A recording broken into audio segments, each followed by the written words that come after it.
Hi, welcome to the bathtub. It is I, the old master bather. That's Dodo, the old master bather's parakeet. Dodo, you want to come out? Come on. No, shut up. Everybody's been glad. Most people have been glad to see Dodo again.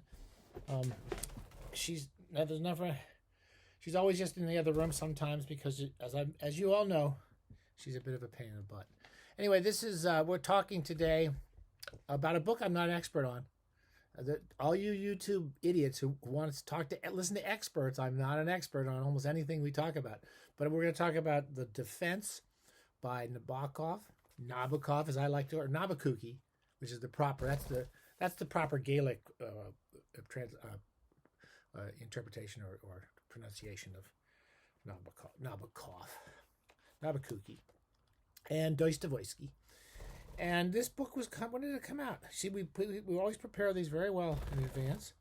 Where's the original volume? I don't remember like this. Anyway, it's somewhere in here. Oh, I know where it's going to be. It's in the introduction. He started writing in 1929. I think it was published the next year, 1930. I forget. Anyway, in Russian, in Berlin, when he was one of these kind of exiled Russian writers who was fleeing the revolution. Oh, Dodo, please don't do this. You're being really, really bad. Okay, I'm gonna get my hat on. Go over here. Here, try this. Do your little hat. Do this thing. She wants to see Thomas Pynchon. She thinks she and Tom Pynchon are big buddies. So she's here trying to say hi to Tom Pynchon. Here you go. Here, take this. Don't jump on my head anymore. So it's also been. It was originally published in Russian. Boy, you're really a pain. She went through her molting, and she was very quiet for a while. And then when she gets over it, she becomes very beautiful. All her feathers come out brand new, and she looks like a baby. She looks like a little young hot parakeet chick, and she gets full of beans. It's also called the LUZSHIN defense. Dodo, you're really annoying me. I'm going to make you leave.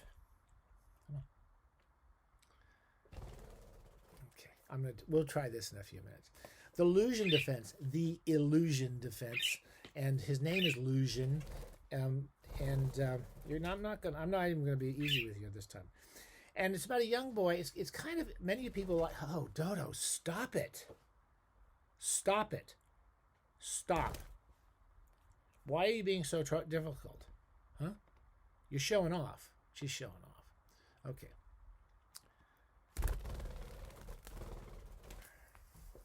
I'll teach her.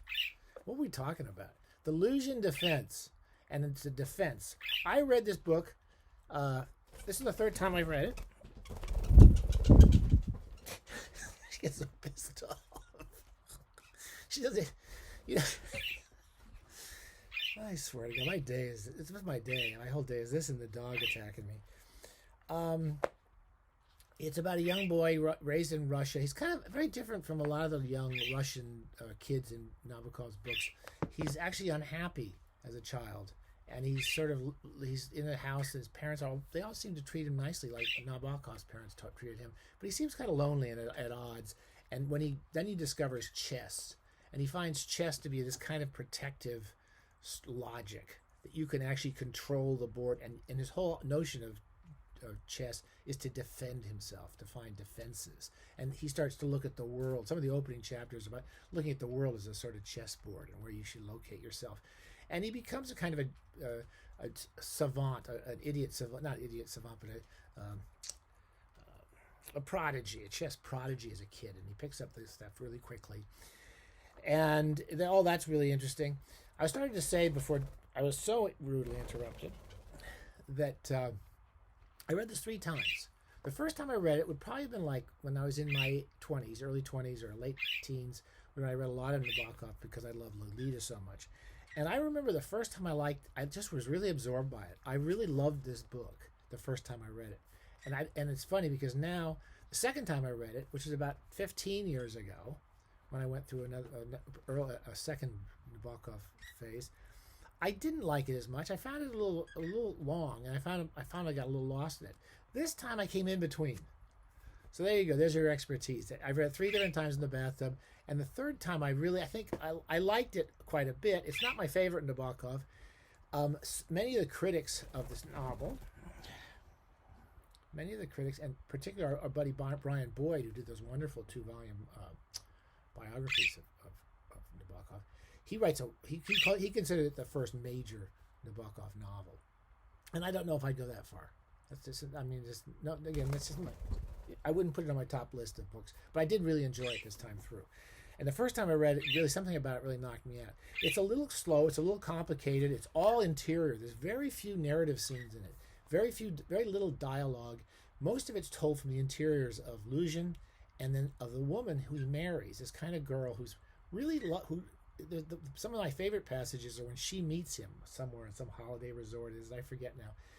He's going to a big chess match, and she meets him. And he's not an attractive man. He's not an easy person to know. He's obsessed with his game and all he thinks about. And her developing love for him is done really well in the book. To give you a quick spoiler alert, he goes about halfway through the book. He loses. He didn't lose. He doesn't lose. He's in a big championship. And he gives up. He gets so obsessed with defending his piece on the chessboard that he just gets up and walks away, and he leaves this game unfinished, and it becomes this kind of legendary unfinished chess game. And he goes off, and he becomes kind of mired. He loses the beauty of this interior love for chess. That's how I was reading it, that he had this lovely kind of, the subjective life in Nabokov is really a rich, beautiful place. As many of us know when we're in the bathtub, you can just really, really enjoy yourself. And he loses that.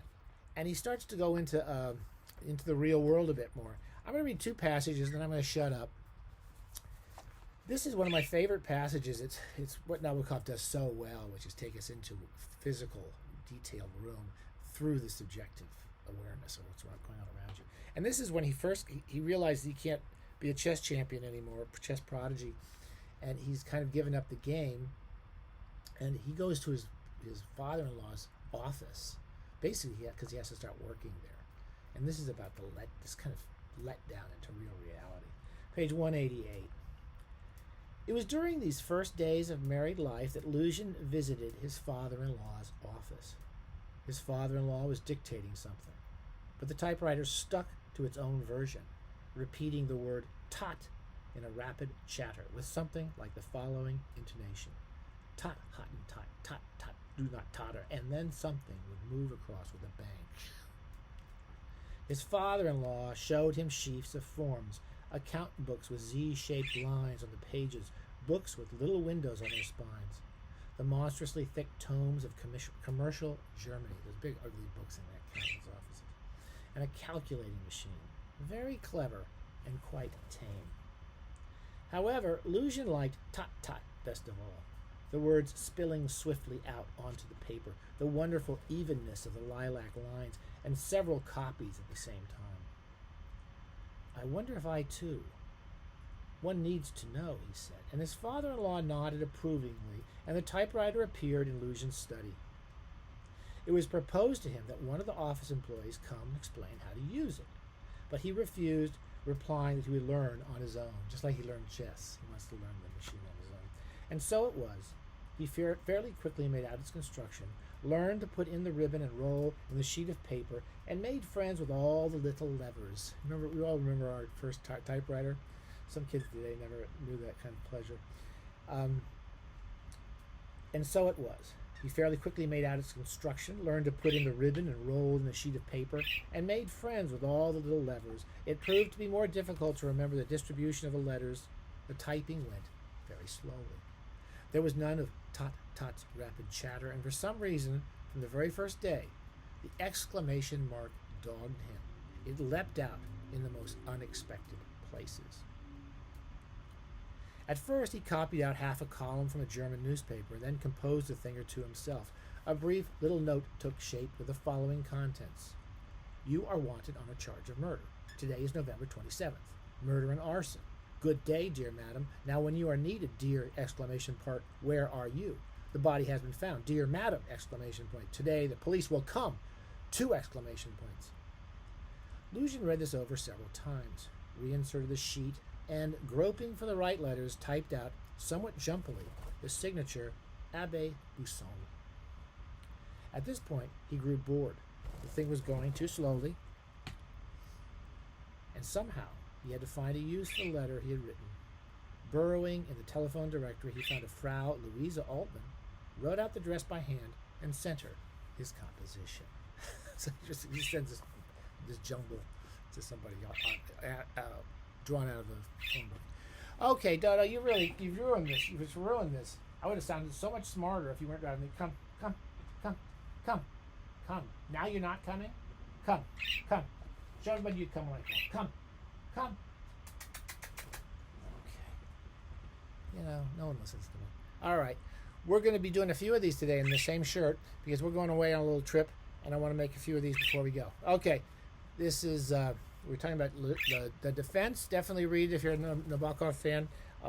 And some people would really rate it much higher than I would, but I did enjoy it a lot.